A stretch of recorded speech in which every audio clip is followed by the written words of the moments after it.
दूसरे प्रदेश में जाके बोल के बताएं भूपेश बघेल को विदेश चले जाए। ये धीरेन्द्र शास्त्री शब्द है ना। और क्या यही संत महात्माओं के शब्द होते हैं? कल का बच्चा है, क्या उम्र है उसकी? मेरा बेटा भी उससे बहुत 10 साल 12 साल बड़ा है, उसके बाप भी शायद मेरे उम्र से छोटे होंगे। वो मुझे हनुमान चालीसा के बारे में बताएंगे। तो जन्म नहीं हुआ था तब से हम हनुमान चालीसा हनुमान बाण पढ़ रहे हैं। मेरे ससुराल में 5-5 साधु हैं, इसके जगह ढोंगी नहीं है, वो हमको सीख दे रहे हैं। वो कहते हैं कि भूपेश बघेल को विदेश चला जाना चाहिए। यही बात दूसरे प्रदेश में होते ना तो नहीं बोल पाते। मैं चुनौती देता हूँ, चलो शास्त्रार्थ कर लो धर्म के बारे में। पैसा बटोरने आते हैं, मैं तो राजनीतिक क्षेत्र का आदमी हूँ, लेकिन धर्म क्या मैं जानता हूँ।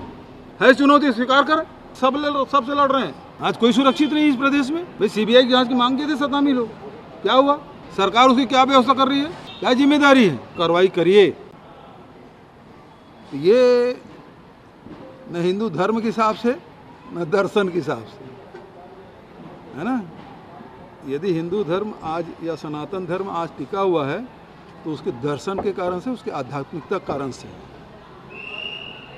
इस प्रकार से जो प्रदर्शन कर रहे हैं, जब इनके झाड़ फूक से, इनके मतलब दिव्य दर्शन जो दिव्य दरबार है उसे जब ठीक हो रहे हैं तो मेडिकल कॉलेज क्यों खोल रहे हैं भाई? हॉस्पिटल क्यों खोल रहे हैं? वो उसकी ज़रूरत ही क्या है? कैंसर तो ऐसी फूक मार के ठीक हो जाता है, फिर हॉस्पिटल क्यों खोले? अपनी ही बात के खुद खंडन कर रहे हैं। वो बैठ जाते हैं, कैंसर हॉस्पिटल खोलने की जरूरत क्या है उसको? दिव्य दरबार में सब बुलाते, सब क्योर हो जाते, ठीक है ना। और बड़ी बात ये है, ये छत्तीसगढ़ है, यहाँ कबीर जी गुरु घासीदास जी की वाणी गूंजती है, संत महात्माओं की। और उस हिसाब से यहाँ छत्तीसगढ़ के लोग शांत प्रिय हैं। ये शांति की टापू है। दूसरे प्रदेश में जाके बोल के बताएं भूपेश बघेल को विदेश चल देना चाहिए। ये धीरेन्द्र शास्त्री शब्द है ना। और क्या यही संत महात्माओं के शब्द होते हैं? ऐसे ही होते हैं संत। हनुमान जी, अरे उसका जन्म नहीं हुआ था तब से हम हनुमान चालीसा पढ़ रहे हैं। कल का बच्चा है, क्या उम्र है उसकी? हैं? मेरा बेटा भी उससे बहुत 10 साल 12 साल बड़ा है, उसके बाप भी शायद मेरे उम्र से छोटे होंगे। वो मुझे हनुमान चालीसा के बारे में बताएंगे। उसका जन्म नहीं हुआ था तब से हम हनुमान चालीसा हनुमान बाण पढ़ रहे हैं। वो हमको सिखाएंगे सनातन धर्म क्या है। मेरे ससुराल में 5-5 साधु हैं, इसके जगह ढोंगी नहीं है। स्वामी आत्मा निखिलात्मानंद सारे संत महात्मा हुए मेरे परिवार में, वो हमको सीख दे रहे हैं। और वो कहते हैं कि भूपेश बघेल को विदेश चला जाना चाहिए, छोड़ देने देश। यही बात दूसरे प्रदेश में होते ना तो नहीं बोल पाते। ये छत्तीसगढ़ कहाँ से बोल लिया, सुन लिया हम लोग। सर इस टाइप के कमेंट आते हैं सर, तो क्या कोई एजेंडा लेके चल रहे हैं किसी स्पेसिफिक? सीधी सी बात है, उनका धंधा है। भारतीय जनता पार्टी के एजेंट के रूप में काम करते हैं। उसके अलावा और है क्या उसका? उसके अलावा और क्या कहते हैं? कौन से दर्शन की बात करते हैं, कौन सा आध्यात्मिक बात करते हैं?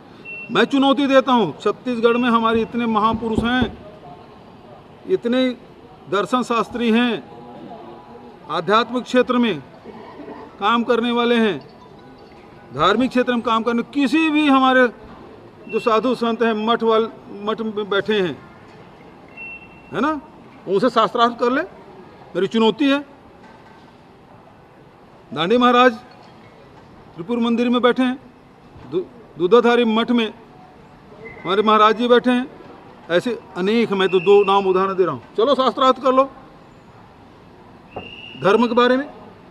मैं तो उस क्षेत्र का नहीं हूँ, लेकिन इन लोगों से मैंने केवल 2 उदाहरण दिए नाम के, ऐसे बहुत मिलेंगे हमारे छत्तीसगढ़ में। उनसे शास्त्रार्थ कर ले। ये पैसा बटोरने आते हैं। सर आजादों में वैसे कोई क्राइटेरिया नहीं होता, तो क्या आप भी तैयार रहेंगे उससे? अगर नहीं, मेरे उस क्षेत्र में हैं बहुत लोग। मैं तो राजनीतिक क्षेत्र का आदमी हूँ, लेकिन धर्म क्या मैं जानता हूँ। लेकिन सवाल इस बात है, जो क्षेत्र में काम करने वाले लोग हैं उसे शास्त्रार्थ कर लेना भाई। तुम्हारे विवेकानंद आश्रम में मिलेंगे, दूधाधारी मठ में, जैतो साहू मठ में, तुम्हारे त्रिपुर सुंदरी मंदिर में एक से एक आचार्य बैठे हैं, उनसे कले शास्त्रार्थ है, चुनौती स्वीकार करें। अभी सर लगातार जो सांप्रदायिक सौहार्द में कुछ बातें जो हुआ है छत्तीसगढ़ में देखा जाए, और सरकार जो कहती है कि भाई हम जो धर्मांतरण को लेकर के बिल लाने वाले हैं, देखिए सबसे पहली बात ये है, ये मुसलमानों से लड़ते लड़ते है ना, ये अब क्रिश्चियन से लड़ लिए, सतनाम पंथ से लोगों से लड़ लिए, ये कबीर पंथ के लोगों से लड़ लिए। यहाँ कंवर्धा के नवा गांव क्या हुआ, कबीर पंथियों के पोस्टर फाड़े, उसके निशान को क्षति पहुंचाई। विरोधपुरी में जोड़ा जायत काटे, अब क्रिश्चियन लोगों का, तो ये सबको काट डालेंगे, एक एक करके काट लड़ने का काम कर रहे हैं, किसी को छोड़ने, क्योंकि इनके अलावा आता ही नहीं, सबसे लड़ रहे हैं, केवल मुसलमान भर से नहीं लड़ रहे हैं, क्रिश्चियन भी नहीं बचा, कबीर पंथी नहीं बचे, सतनाम पंथी नहीं बचे, ये इसके बाद ये उसके बाद एक एक जाति से लड़ेंगे, देखते रहिए। आज कोई सुरक्षित नहीं इस प्रदेश में। भाई सीबीआई की जांच की मांग किए थे सतनामी लोग, क्या हुआ?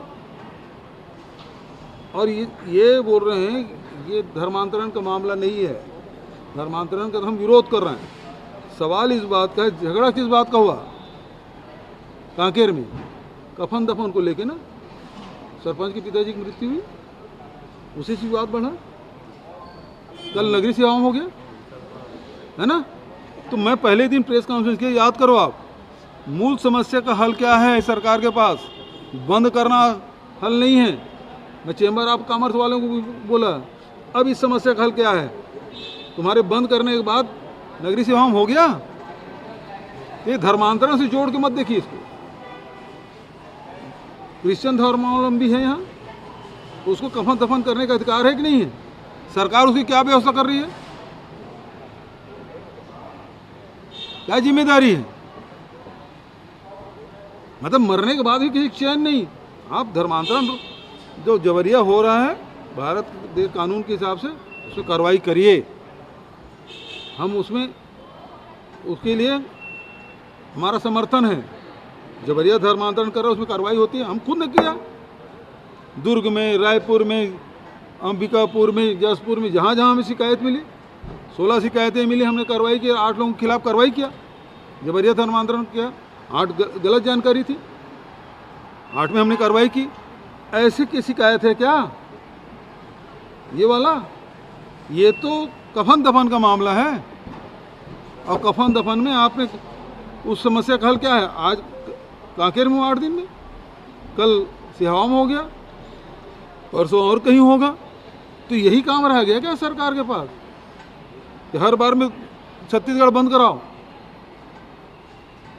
इस समस्या का हल है? और कम से कम मीडिया वालों से मैं कहना चाहूँगा, ये केवल धर्मांतरण मतांतरण का मामला नहीं है। जो विवाद हुआ है एक्चुअल में मृत्यु के बाद उसको दफनाने के मामले में हुआ है। ये बार बार जो मतांतरण जो दिखा रहे हैं, क्षमा करिएगा आप लोग, मूल समस्या पे आप रखिए बात, और सरकार को बाध्य करिए कि उस समस्या का हल क्या है। किसी मरने के भी हक नहीं रहा क्या?